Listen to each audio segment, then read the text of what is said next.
Blog Talk Radio. We want to welcome you tonight to the Light of Truth radio broadcast with Michael Boldea. All right, welcome to the program and thank you for joining us. This is the Light of Truth radio broadcast. I am Michael Boldea, your host, and that is what they call a cold open. So thank you for joining us. Once again, it has been an interesting week with much going on, a lot of it ignored by the press and the media and everyone else because there is an agenda, and the agenda is undeniable. There is a narrative that is plainly visible to anyone willing to see it, and they're not letting up. It's like a dog with a bone that just clenched its jaw, and that's it. Never going to let go, never going to get past it, never going to go on, because this is all they have. And by the way the narrative has shifted over the past few weeks, I would hazard to guess that the whole Mueller probe is going to be a big old goose egg. There isn't going to be much there because they're not pushing it anymore. They're realizing if there was anything substantive, if there was anything worthy of note, if there was anything that would incriminate or otherwise shame or embarrass Donald Trump, it likely would have leaked by now. And this is the thing that you have to understand, is that there have been so many leaks, and they have been so consistent, that the fact that nothing has come of all this, nothing has been leaked, as it were, the fact that some anonymous source didn't say there's a bombshell in Mueller's report tells me that there isn't. And so now they have to shift the narrative. They have to go on to something because they despise this man. They despise his politics.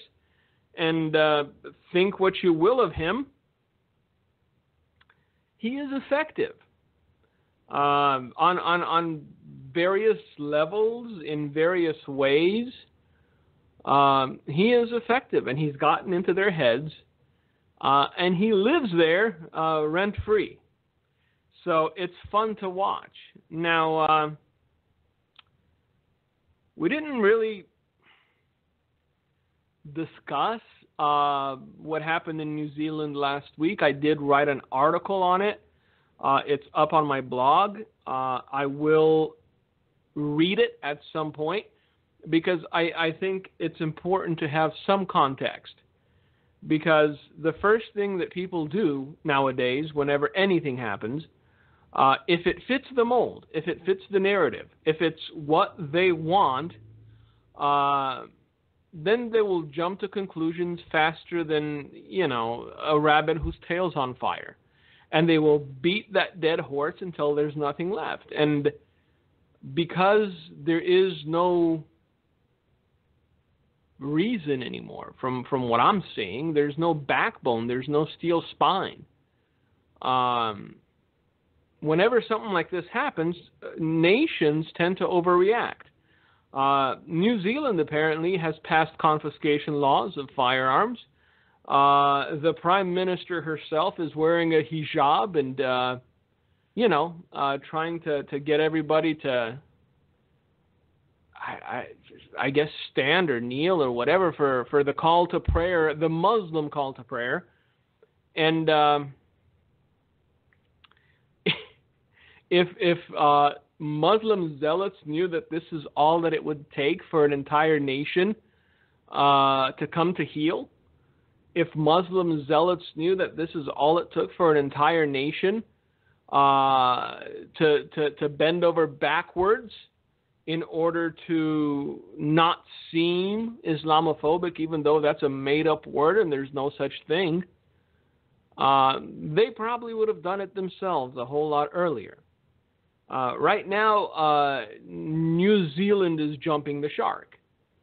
And they're going to start to tighten the screws on their own people because there's no acknowledgement from those in power that it's not guns that kill people, it's people that kill people.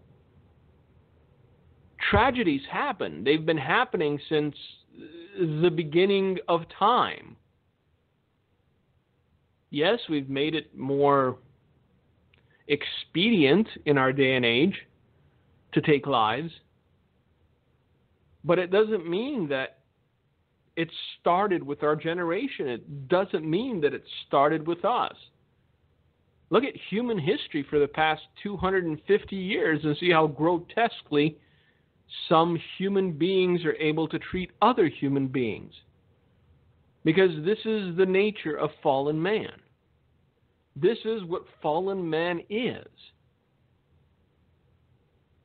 So I'm going to go into the article that I wrote because, again, I think context is very important. Because as horrible as it was, there's a lot more Christians dying, being martyred, that nobody seems to want to talk about because it doesn't fit the narrative. You have some very strange bedfellows, like the homosexual community, the homosexual activists, and Islam coming together because they have a common enemy, and that is Christians and Christianity. And what the homosexual community doesn't realize, because either they're myopic or they're just ignorant, is that once they've served their purpose, they too will become cannon fodder.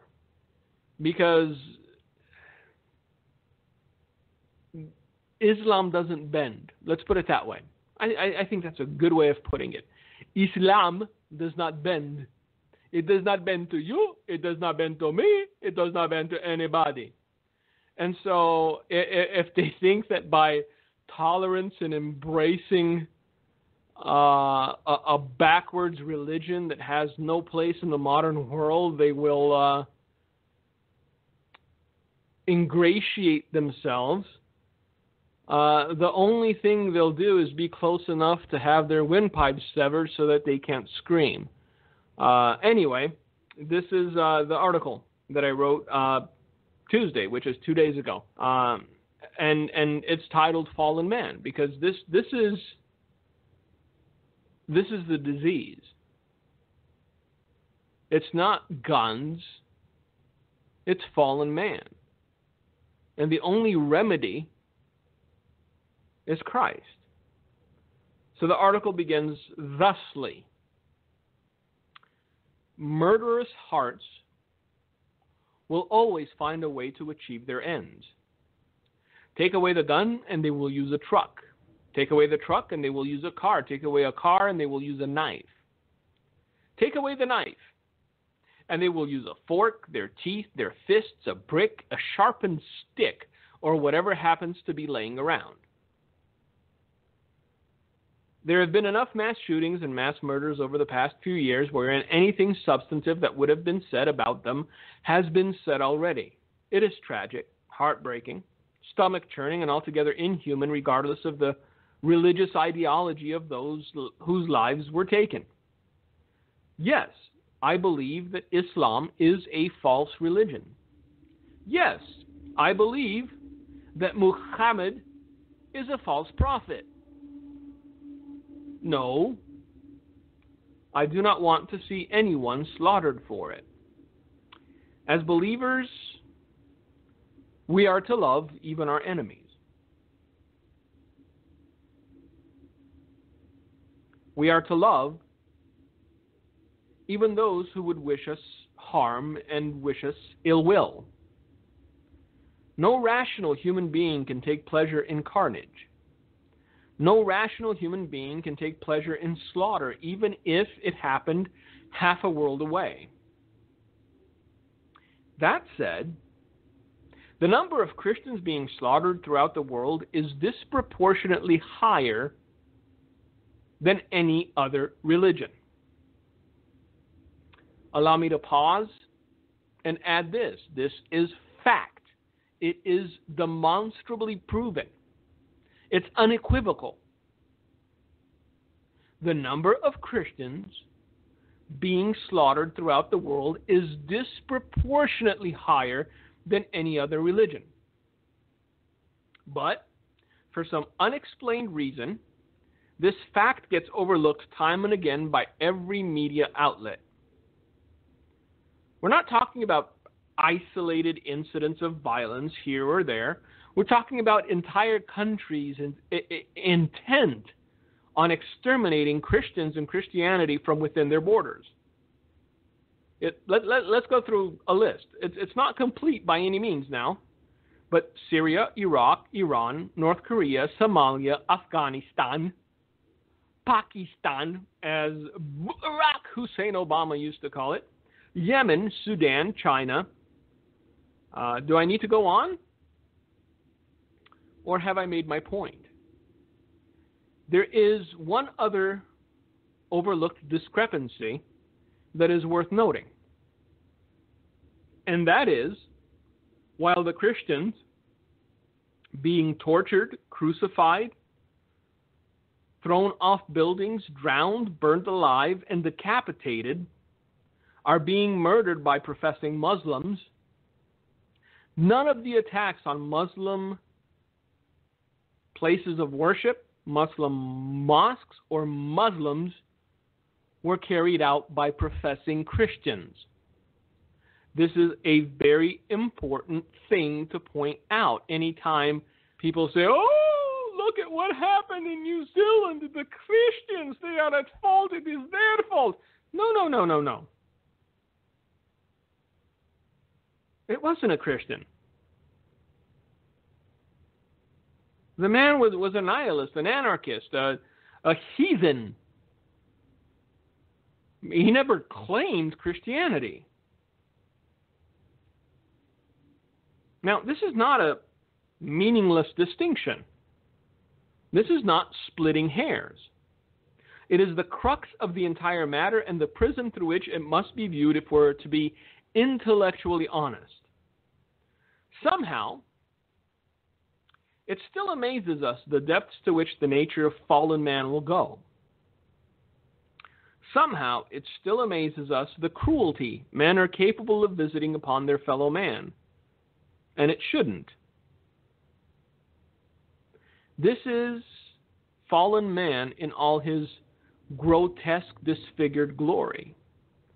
This is what the heart of fallen man is capable of without remorse, shame, or the rational awareness that they are ending something they have no right to end, which is a human life. Rather than lament the situation for what it was, some have taken to connecting issues that have no correlation or relationship simply because it fits their narrative. Somehow, in their deluded minds, American gun owners and the President of the United States are responsible, and directly so, for the fact that some nihilist in New Zealand had a mental break and went on a killing spree. It just goes to show that these individuals care not a whit about 50 dead people in New Zealand. All they care about is driving their narrative and continuing to chip away at the fabric of this nation by any means necessary. And that was my article. And in hindsight, it's proven to be truer with each passing day. It's painfully obvious that especially the mass media cares not a whit about 50 dead Muslims in New Zealand. They care about is trying to paint all American gun owners, and it's not just white people, because there is a concerted effort to silence and shame white men, especially, and call them racist from birth, even though 99% have no racist tendency whatsoever. But see, the thing is, there always needs to be There always needs to be something they can point to and make others fearful of. And if there's nothing there, then they have to make it up. Because it's the politics of fear. It's the politics of division. Because they need to distract from a few things. They need to distract from the fact that the economy is actually doing pretty well. They need to distract from the fact that any American who wants a job can get a job. It may not be the job you want. It may not be the job you dreamed of. But it will be a job that gives you money, and with that money, you can go and buy food. Something that was not readily available as little as 3 years ago. There were people looking for jobs that couldn't find them. I had people calling, hey, are you hiring? Can I do something for you? I need to feed my family. Now, if I'm looking to hire somebody, going rate, $15 and up. Because jobs are plentiful. We need to be distracted to such an extent wherein those things remain in the background. They remain in the shadows. We cannot look at these things rationally and go, hey, we're not doing half bad economically speaking. Now, the other thing that's going on is that with each passing day, our relationship and bond with Israel is growing stronger. Now, the reason this matters is because you have newly minted Congress members who despise Israel to their very core. You have newly minted Congress members who would rejoice openly at the destruction of the state of Israel. And we seem, as a nation, to be doing everything we can to support Israel, which is contrary to what these people want. This is why there are so many in politics right now, both on the left and the right. I'm not just picking on Democrats. There are a lot of Republicans who have been elected to office who likewise despise Donald Trump. Because even though they have the R behind their name, their vision of the future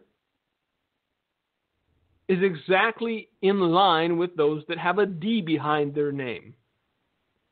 We talked about this some time ago, about the fact that we needed to make a distinction and realize that the battle isn't Democrat against Republican. The battle is nationalist against globalist. And there are globalists on both sides who are willing to do absolutely anything necessary to either silence or do away with this administration. They despise it in a way that you cannot comprehend. And so every chance they get, every opportunity they get to talk this administration down and talk this president down, they do so while relishing it. Look, right now, apparently the big news is that Donald Trump said something about John McCain. And so, of course, that's going to be the news cycle for the next few days. Granted, what nobody seems to be mentioning is that John McCain and his staffers are the ones that shopped the dossier that started this whole lunacy about Russian collusion. They're the ones that took it and shopped it around and showed it to people, and finally somebody bit, even though it was complete hogwash made up from tip to tail. But see, nobody wants to talk about that. Oh, he just said something mean about John McCain. Look, I'm sorry, one heroic act 1,000 years ago doesn't make you a perpetual hero.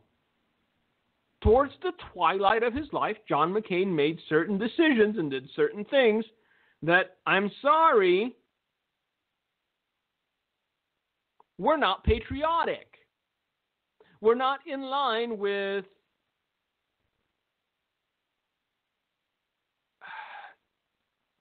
the party to which he ascribed. Let's put it that way. I know you're not supposed to speak ill of the dead, but you're supposed to be honest about the dead. Look, I'm glad his daughter loves him, and I'm glad his wife thought he was a noble and decent man, but his actions towards the latter years of his life make him seem like a bitter individual, one who holds a grudge, and one who is willing to put his own animus before the well-being of the American people. In case you've forgotten, because so many of us have such short memories, it was John McCain who had the deciding vote regarding Obamacare and that entire mess. And he voted against simply because he despised Donald Trump. And that's the truth of it. There was no political reasoning. There was no machination. He despised the president. He saw his opportunity and he took it. Because to the end, he was a spiteful little man, heroic as he might have been in his youth. Now, even that is debatable, because there are stories of Senator John McCain's heroism and about how other prisoners of war suffered while, well, some others didn't, because, anyway, not going to go down that rabbit trail. I'm just saying. But again, every single opportunity that is afforded them, the globalists take and run with, because they need to distract from the reality of what is happening. We just declared that the Golan Heights should be in complete control of Israel.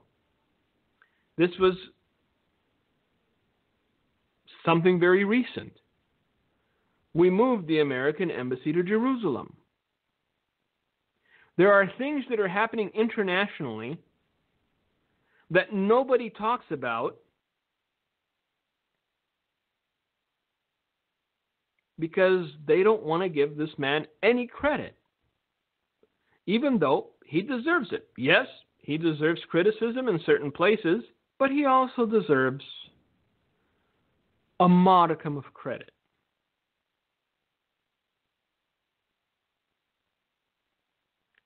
So here we are. And once again, conspiracy theories are swirling. And I've gotten at least 3 emails about this. Because there's a photograph of Donald Trump holding his thumb and his forefinger together. And that makes him part of the cabal.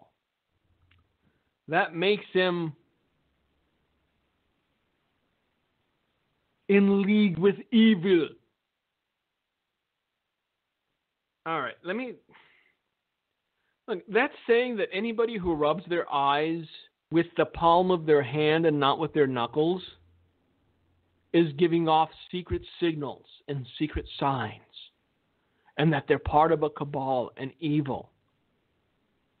Not everything means something. And this is something Christians need to sort of get a hold of real quick. Because we've gone through these cycles of stupid. And we've gotten distracted because of these cycles of stupid. And this is the newest cycle of stupid. And I'm sure there will be others because man can't get enough of stupid. Look, if this man were the globalist that some claim he is, the mask would have come off by now. His decisions would have been contrary to what his decisions have been thus far. But no, he held his thumb and his forefinger together, and that's the secret sign. Look, I've been around this for long enough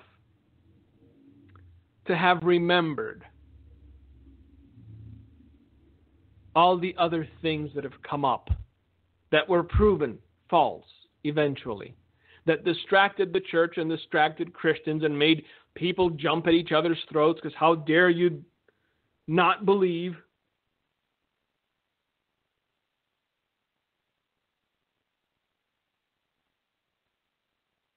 How dare you question the legitimacy of the sign of holding one's forefinger and thumb together? You remember that Prince Charles was supposed to be the Antichrist? Then it was supposed to be some hockey player in Hungary. Now it's supposed to be Donald Trump's son-in-law, and tomorrow it's going to be somebody else. You remember all those? But see, these people that come up with endless conspiracy theories never have to answer for their own lunacy.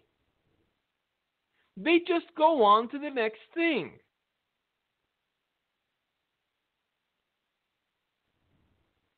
They just go on to the next conspiracy theories once they've written that particular horse into the ground. We can go back even further if you want. Y2K. 88 reasons why Christ is coming in 88. 89 reasons why Christ is coming in 89. All of these earth-shattering for the Christian community. How dare you not believe? How dare you, sir? Because I'm sick of seeing decent people fall for these idiocies and then have to pick themselves up and put themselves back together when what they believed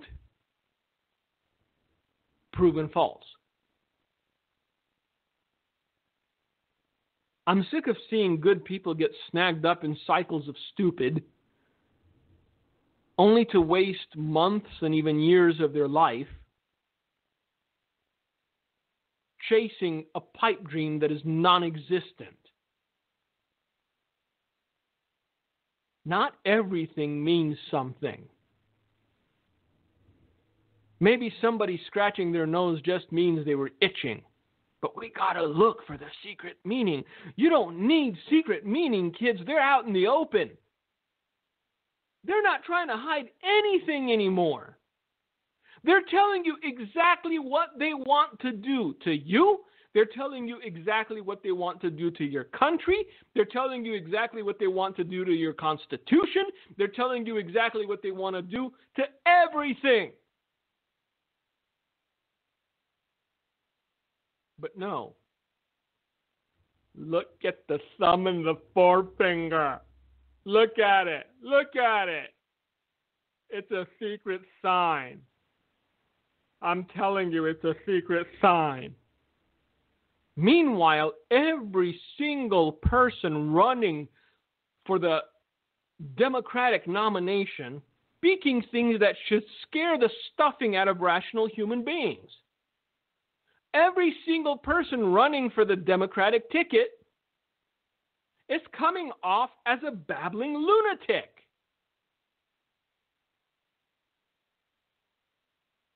Alexandria Ocasio-Cortez was just the tip of the iceberg. I mean, these people are throwing everything against the wall, hoping something sticks. Reparation, gun confiscation, doing away with the Electoral College, making the Supreme Court 150 people and not 9, whatever. To them, it's just a means to an end.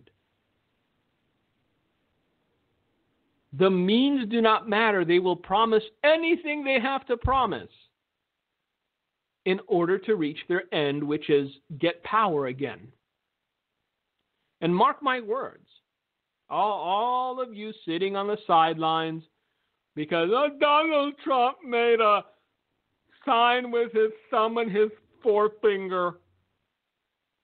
All of you, once these people get power again, they will make it so they will never lose power again. Understand this. Let this crystallize and sink in before you go off on the rabbit trail of thumb and forefinger and signs and such. If they get power again, they will make it. They will never again lose or be out of power, because to them, power is all that matters. We need to understand that we are in dire straits. And we can't get distracted by foolish things, because if we do, then it's all done.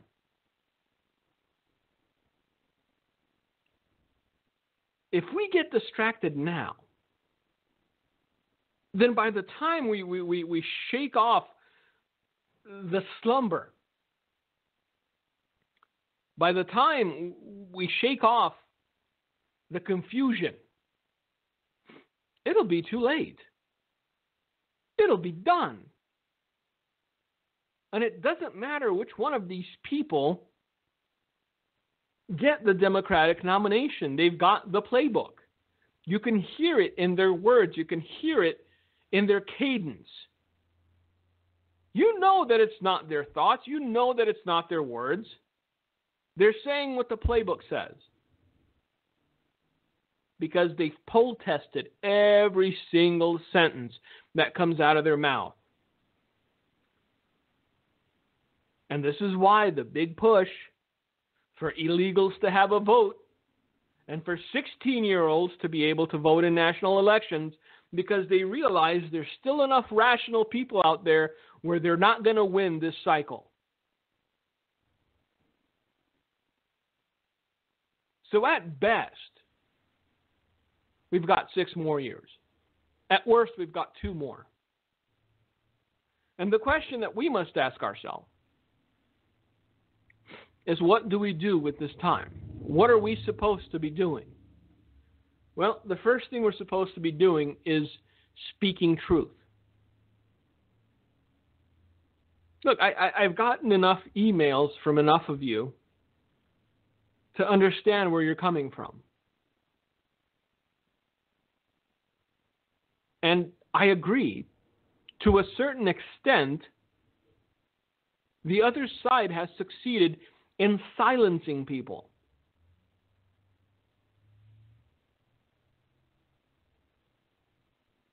They've threatened to demonetize. They've threatened to take away people's livelihood.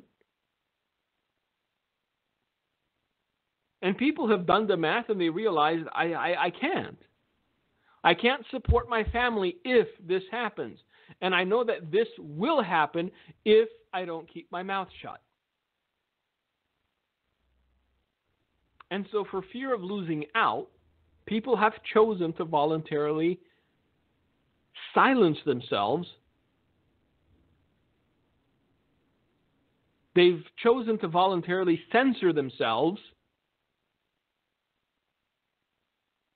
And many people today speak half-truths at best out of fear. They are afraid that what happened to so-and-so and what happened to so-and-so will happen to them. But see, your fear is what the other side is counting on. Because once their lunacy is confronted with truth, once their lunacy is confronted with facts, once their lunacy is confronted with reason, most people will see the difference and realize, oh my, you really do need to be in a straitjacket. That goes for the whole lot of them, from Bernie to Kamala to Alexandria Ocasio-Cortez. Everyone that keeps saying that socialism is a viable option for this nation. To anyone that continues to insist that we need to trust government and hand in our firearms and everything else we possess because they'll take good care of us. Look, I think New Zealand just fell into a trap. There's an old saying by an old Democrat operative. And his saying was, never let a good crisis go to waste. And I think this is what just happened in New Zealand.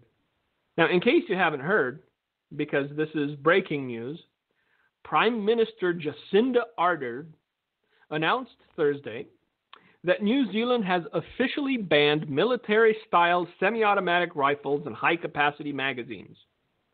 The Daily Mail quoted Ardern as saying, on March 15th, our history changed forever. Now our laws will too. We are announcing action today on behalf of all New Zealanders to strengthen our gun laws and make our country a safer place, indeed.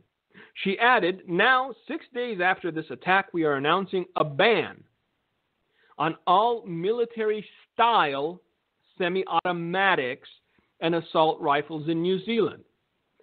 Now, look at the verbiage, look at the language, or language, as fake French people would say. It's not military weapons. It's military-style semi-automatics. So basically, under that umbrella, they can take away everything except for what? Your flint pistol and your shotgun.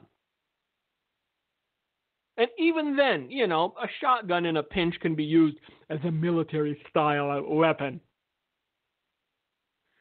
Ardern noted that related parts used to convert these guns into military-style semi-automatics, they're all semi-automatic.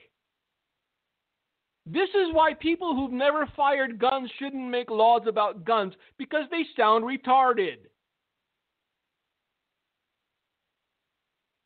Are also being banned along with all high-capacity magazines. Define high capacity. 6, 8, 10, 12, 20. But see, this is why it's ambiguous. Purposefully ambiguous. Do you understand this? The law of New Zealand regarding gun confiscation is purposefully ambiguous. Because that way they can take whatever they want, whenever they want it, from whomever they want. CBS News reported Ardern saying, we're talking of our circulation, or we're taking out of circulation the guns that can be modified that way and are designed essentially to take lives or defend one's homestead. Or just, you know, strange thought. I know it would never happen, especially with the lunatics trying to take power in this country. But, citizens protecting themselves against an out-of-control government. Oh, they can be used for that too, not just to take lives. Do you see where this entire trend is heading? I need you to open your eyes. You need to open your eyes and see where this is trending globally, worldwide.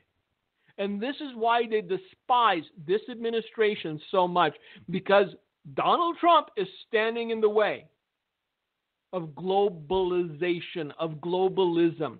I guarantee you, as sure as today is March 21st, 2019, if the other side gets power, the first thing they'll do is try to pass gun confiscation very close to what New Zealand just did.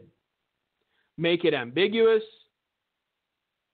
Not a lot of certainty, no real guidelines.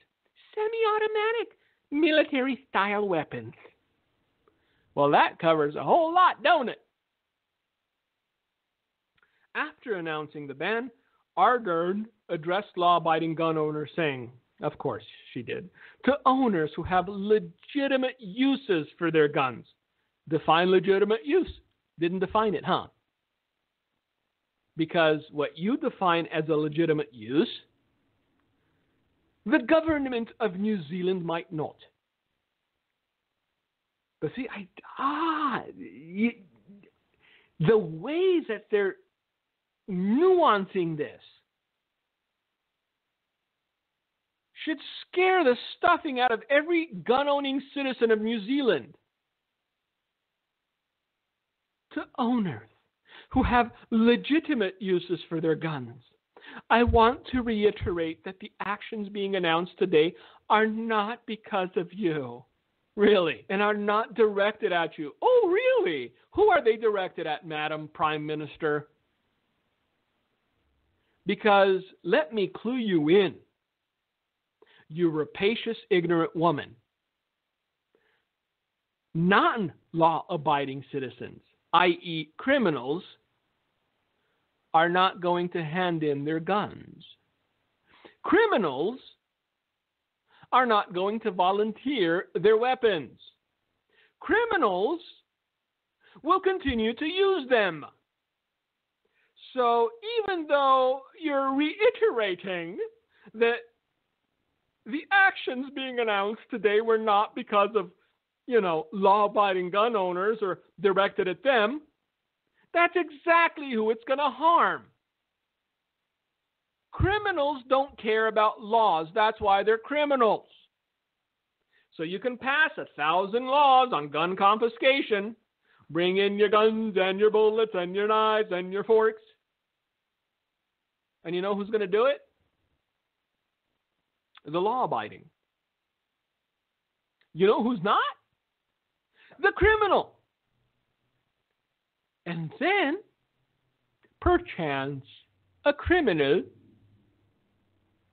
knowing that all the law-abiding folk went in and turned in their firearms, might query to himself, Self, if that buffoon turned in his firearm and we still possess ours, what is keeping us from entering his home and using our firearm to rob, maim, kill, rape, or whatever else we want to do? What this is doing in New Zealand is making it easier for criminals to commit criminal acts. That's it. Nothing more. Our actions on behalf of all New Zealanders are directed at making sure this never happens again. And I guarantee you that it will. Because, see previous comment, fighting citizens will turn in their guns. Criminals will not. And there will be instances where you're making criminals out of law-abiding citizens. And that's the scary thing. When someone who's paid their taxes and lived a fair life and raised a family and has a home and Plants a garden, buys a kitten, wakes up one morning and discovers that they are on the wrong side of the law because they still believe in protecting their families. You are making criminals law-abiding citizens, Madam Prime Minister. But you couldn't care less, because we need to project. We need to show the world that not only do we embrace Islam, that not only do we believe Islam and Muslims are superior to us, but we will take away the rights of our citizens because one nihilist decided he was going to go on a shooting spree. On March 16th, it was reported that the Christchurch attacker possessed 5 guns during his attack, and 2 of those guns were semi-automatic rifles. He did have a license to own guns in New Zealand, and he acquired his guns legally. So that's what happened in New Zealand. Now, in case you're thinking to yourself, Self, that could never happen here. Guess what? All of the weird, queer Hollywood folk are cheering the New Zealand gun ban following the Christchurch shooting. Pushing for this, and pushing for this, and pushing for this. Until, like a twig, you'll hear a snap. And when you hear that snap, you better make very certain that you can feed your family, that you can protect your family, and that you can weather the storm. Because the storm is coming. And in large part, it will be because those that could have spoken up were called into silence, were threatened into silence, were abused into silence. In large part, it'll be because those that could have done something did nothing, because they were distracted by the thumb and the forefinger. Understand the times that you're living in and live accordingly. Because when the twig snaps, it will, without equivocation, be too late.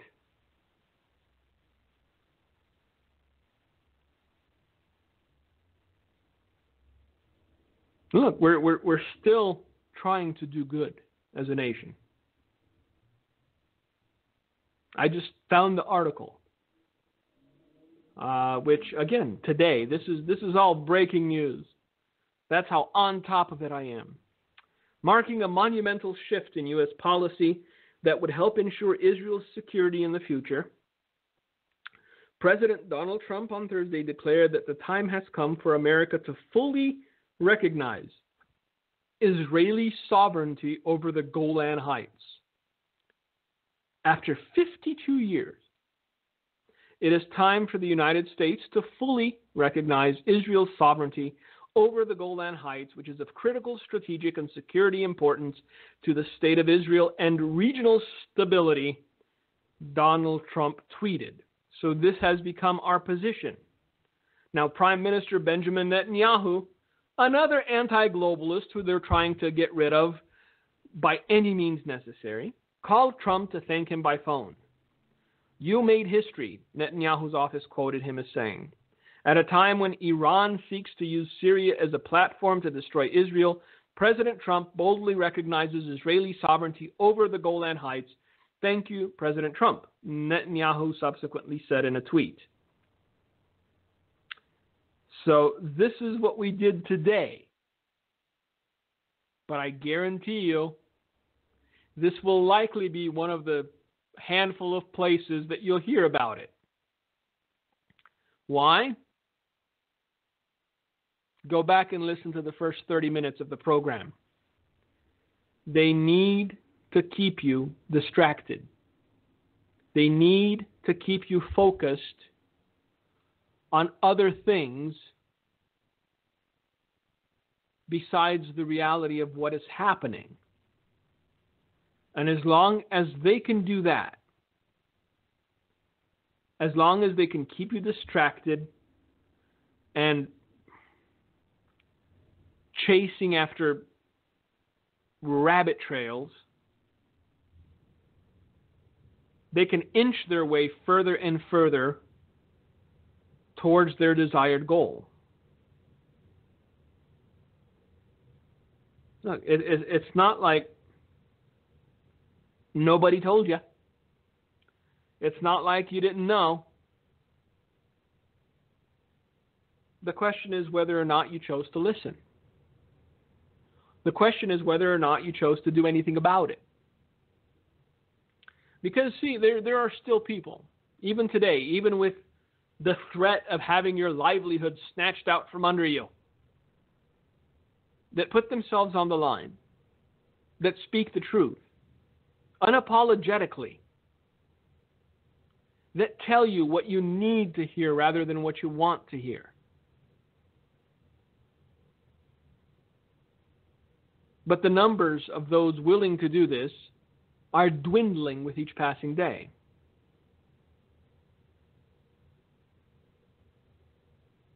Have situational awareness regarding the things that are happening right before your face.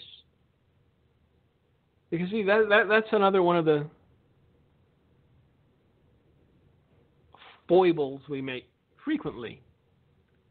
We focus on something far off in the distance and fail to see what's right before our face, right in front of our eyes.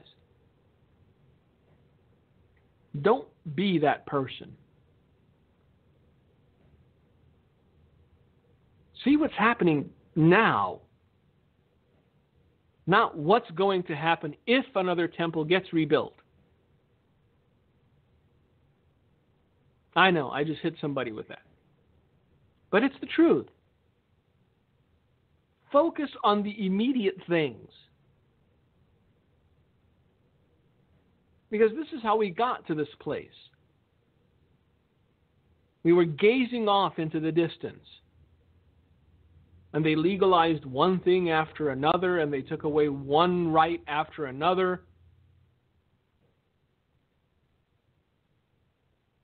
And before you knew it, you were a slave. Maybe not in chains and nobody's whipping you physically. But you got to do what you're told. Because if you don't, they'll flex. And you'll have no bank, and you'll have no credit cards, and you'll have no home. And this is what they do to anyone they deem a threat.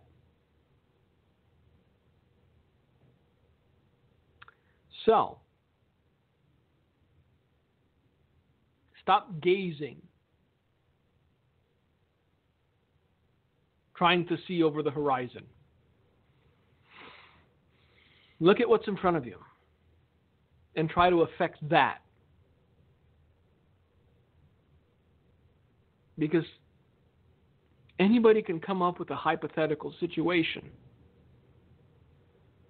Anybody can come up with a theory about something that they saw somewhere. But anytime you hear somebody speak on these things,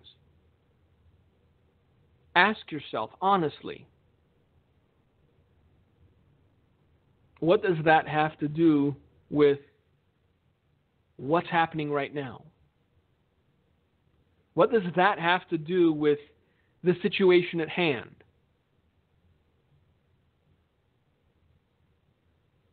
Look, darkness is making strides right under our noses.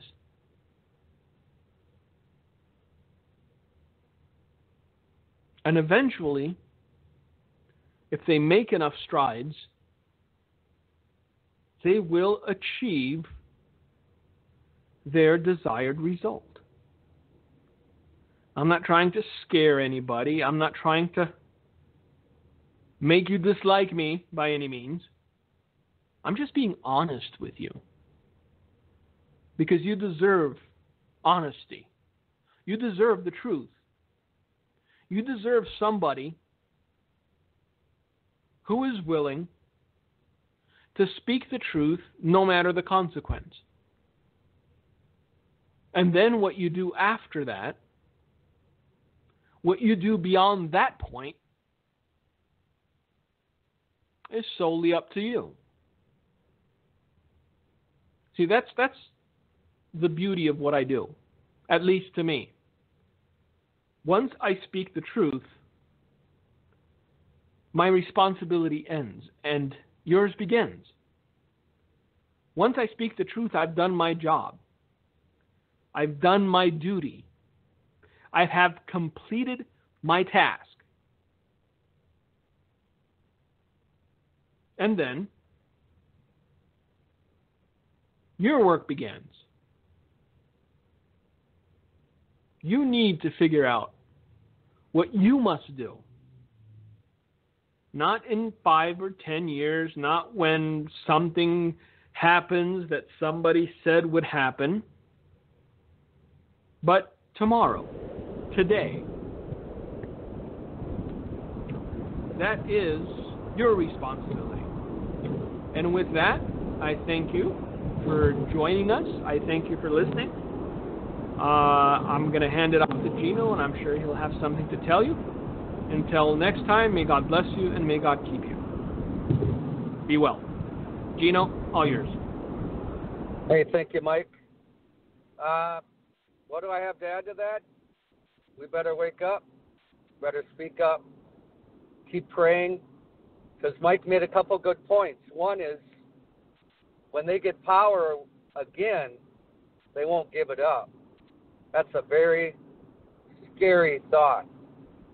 And it should cause us to be very proactive and step up to the plate. And you know what? That's not a lot of years off. We've got an election in 2020, very important. So I would advocate for people to, motivate not only ourselves but others to vote. And let's be motivated to stand up in our area for things that affect our families. Gun laws, you get Democrats in there and liberals, they're going to change.